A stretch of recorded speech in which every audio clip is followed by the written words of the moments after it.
Obviously, Transformers The Last Night unfortunately flopped at the box office. I personally didn't think the movie was horrendous, but it was definitely disappointing.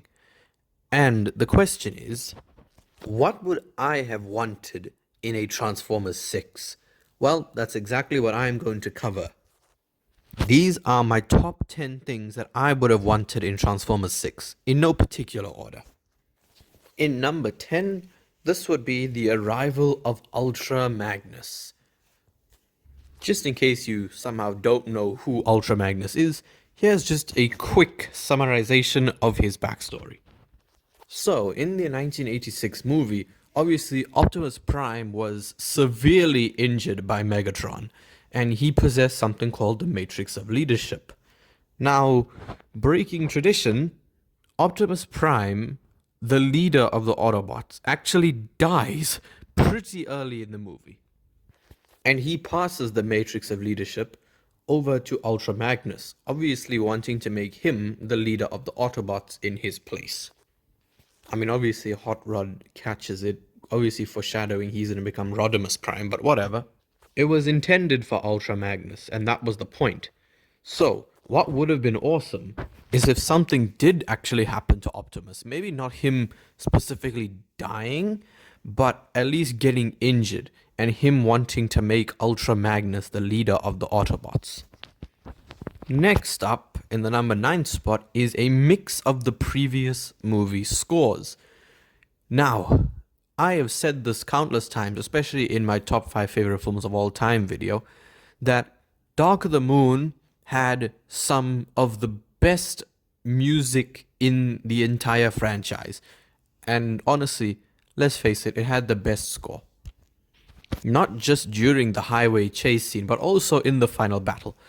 Also, I am not going to play any of the music for copyright reasons, but wow, it would be great to have a mixture of the score from the first, second, and third movie. Age of Extinction, it didn't really have a theme on its own. Like, each certain characters had their own themes, like Lockdown, but as far as I can remember, Age of Extinction doesn't have its own specific score. So, I think for Transformers 6, it would have been great to have a mix of the previous scores. Next, in the number 8 spot, is something that honestly would have been so badass to see. And that is the arrival of the other Dinobots. So, this is the Transformers The Last Night Deluxe Class Slash, who I definitely do not have. He is definitely not in my room, but we're going to ignore that. So, this guy is one of the three Dinobots who got toys for Age of Extinction, but didn't actually appear in the movie. So, we know Age of Extinction had 4 Dinobots. We had, obviously, the best one out of all of them. We had Scorn, the 3-sailed Spinosaurus. We had Strafe, the 2-tailed and 2-headed Pteranodon. We had Slug, who was a weird Triceratops with like an underbite. And we had Grimlock, who, oddly enough, is the only Dinobot here whose name does not start with an S. But the Age of Extinction toy line didn't stop at those 4. They made honestly, a pretty horrendous looking version of this guy, Slash, because obviously this is just a repaint. They released Slash, a Stegosaurus named Snarl, and the Voyager class Slog. This guy was actually the wave mate of Galvatron. Unfortunately, we never got Galvatron. So, actually, that's a lie. I have Galvatron right here. I mean, it's the Titans Return Galvatron, but whatever. Also, I absolutely love this Megatron.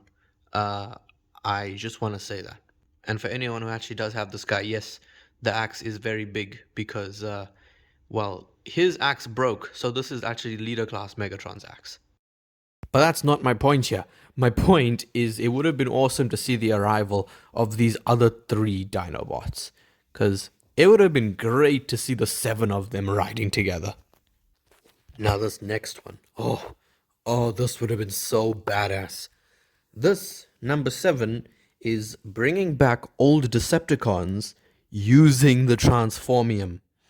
So obviously, Age of Extinction introduced this concept of this Transformium using the same dead metal that the regular Transformers are made out of, but obviously allowing them to sort of shapeshift instead of the actual Transformers who, actually turn into the vehicles.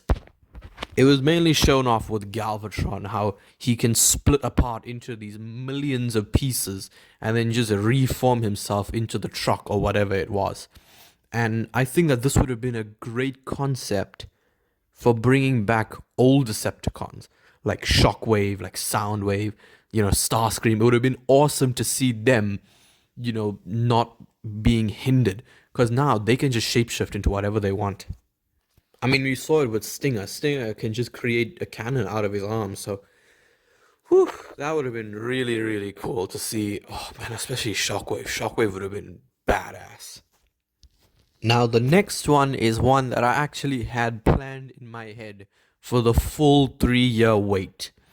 And that is number 6, a big battle against Galvatron. Of course, everyone remembers from the end of Age of Extinction when Galvatron escapes and says, "We shall meet again, Prime, for I am reborn." So, of course, this is Megatron talking through him, but we never saw Galvatron again. Obviously, in like 2014, 2015, when I had this whole battle planned out, I didn't know that they were just gonna be lazy and just kick Galvatron out of the franchise just to bring Megatron back. And Megatron's my favorite Transformer, but if you just do it in such a disrespectful way, it really does piss me off. But in terms of the huge battle against him, I think it would have been great to sort of have all the Autobots try and fight him. And obviously, since he can shapeshift, he can sort of just like weave around them, attack them from the back. But this is how I planned it back in, what was it, 2015? 2015. This is how I planned it. So, Galvatron would be 1v1ing Optimus. And at this point, Optimus still has the seed. Because I don't know what happened, but Optimus somehow still has the seed. Galvatron gives he sort of just puts Optimus's line against him, and he says, "At the end of this day, one shall stand," and Optimus says, "One shall fall." And then Optimus activates the seed and throws it at Galvatron, and it goes into the hole in his chest, and then the seed obviously detonates, and then Galvatron would sort of just be turned into the statue. Now, as to how it affected Galvatron, I don't really know. I think the hole in his chest would sort of like grinded the seed, and then the seed would have just activated and obviously detonated. So I think that would have been really cool if the seed's entire impact just hit Galvatron, and then Optimus just stamps on his head. Like Galvatron's head just rolls to Optimus, and Optimus just crushes it. I mean, that sounded pretty cool, especially in 2015. And then when I saw Megatron was back, I was like, oh, okay, bye, Galvatron.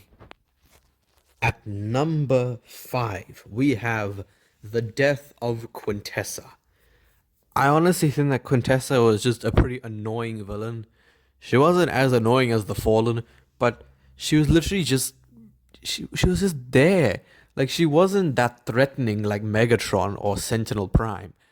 But she didn't really do much. Like, she turned Optimus evil for 20 minutes, and that was really it.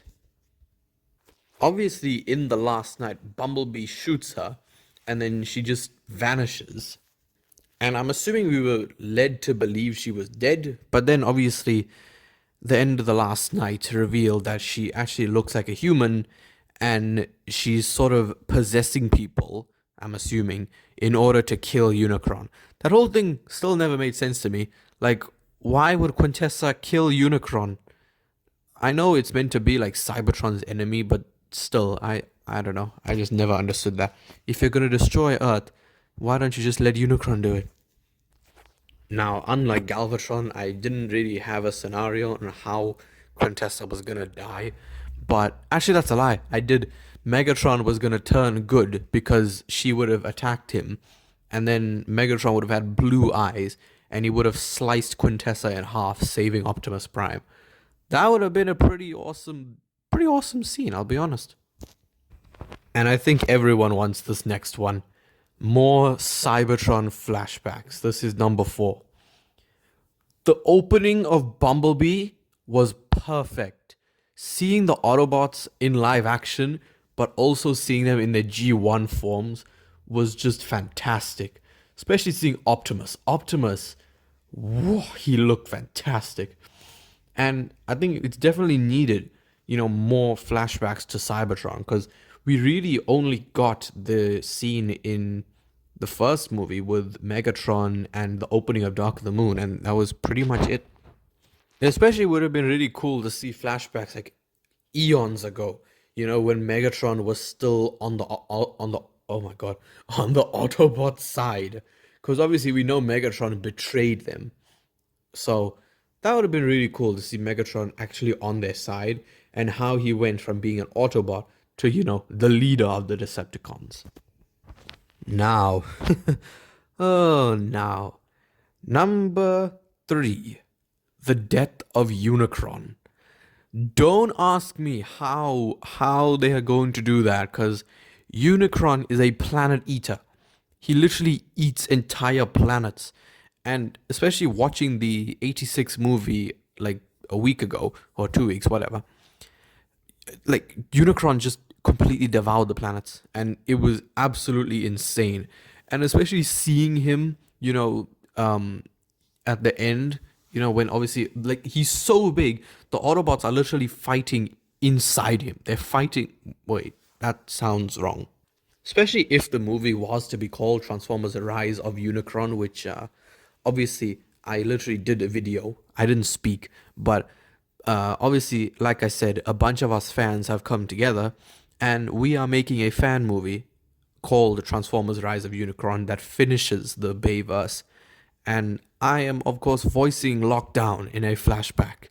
And I was so excited, man, when David played the clip of the character reveal, and I heard my voice. I was like, whoa, why do I sound so much cooler? Obviously, in the 86 movie, they just sort of flew through his eyes and killed him. But in the last night, with him literally buried inside the earth, I really don't know how they're going to do that without destroying the planet. Next up, we have the sequence of Prime working with Megatron. Now, honestly, with the whole Quintessa thing, I sort of kind of spoiled this. I kind of forgot that I could have said it here, but it would have been awesome if during the movie, Megatron's eyes sort of started flickering blue and red.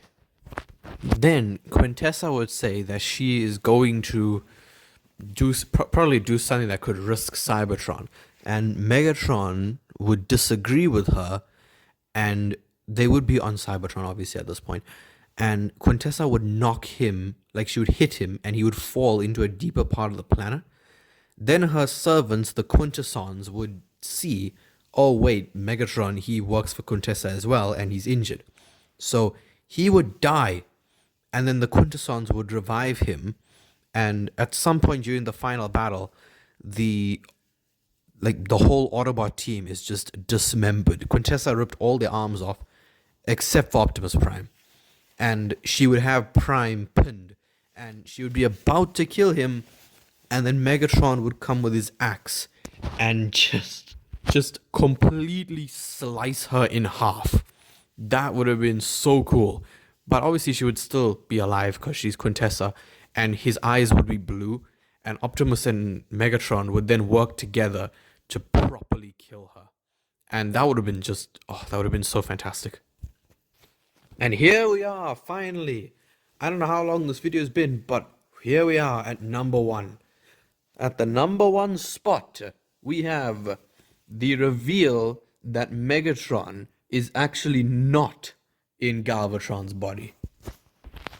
Allow me to explain. So, obviously, in Transformers Age of Extinction, we had Megatron take over Galvatron's body because obviously they were using Megatron's head to design Galvatron. They were designing Galv after Optimus Prime, but because Megatron kept possessing it, it ended up looking like him. So, what would have been cool is if the Galvatron body was sort of like a shell. It was like a hollow shell, and underneath that, there was an actual Transformer body forming. And then eventually, the shell would separate, and now that would be two beings. There would be the actual body that was underneath, and the shell, which would then be Galvatron. And obviously the body would then be Megatron. So that would be a logical way on how to separate Galvatron from Megatron. I feel like if they did just do that in The Last Night, literally just like one freaking sentence, they could have at least thought of a logical way of how Megatron came back. But they decided, nope. Let's just scrap Galvatron. Forget the fact that we set him up as a villain in Age of Extinction. Screw him. Let's bring back Megatron. That is why I have no fear. Okay, that was a horrible impression, but come on, that line was pretty awesome. And I think finally, after like 69 years, that brings this whole thing to an end. So that was literally just what I thought